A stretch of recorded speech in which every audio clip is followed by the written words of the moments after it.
Þetta er síða 3 í verkefni 09if í Excel á blaðsíðu F16. Að setja formúlu í hólfið G10 sem finnur fjölda hólfa í A-dálki þar sem orðin í A1 og A2 koma fyrir. Það er að segja orðin hamborgari og franskar.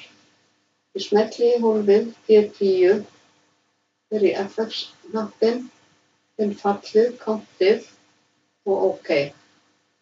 Og ég dreg yfir A1 til A19 og ég ætla að smetla í hólfið A1, það er að segja hamborgari. Þá finn ég hvað eru mörg hólf í A-dálki þar sem orðið hamborgari kemur fyrir og OK. Og þau eru 7 eins og ég var búin að finna hér.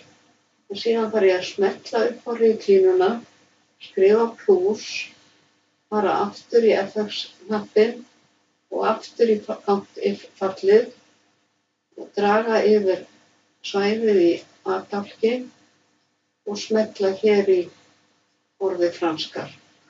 Þannig að þá finnur þú bæði hvað eru mörg orð, sem sagt franskar og hamborgari. OK, og það eru 12 hólf í A-dálki þar sem að bæði orðin koma fyrir. Hér ætla ég að finna fjölda hólfa í B-dálki með hærri tölu en 40. Þetta er hér og það er countið.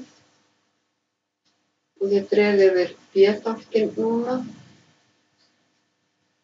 B1 til B19 og hærra en-merkið, það er shift og svo er það hliðina á setu á lyklaborðinu, vinstra megin við setu og þetta er skrifið 40. Það eru mörg hólf á svæðinu B1 til B19 með hærri tölu en 40 og það eru 15 hólf. Svo setjum ég sjálf formúlu hér í B19, það er sama formúla á hér eða hér sem þið skrifið orðið samloka eða smellið í eitthvert hólf þar sem orðið samloka kemur fyrir og ég ætla að vista.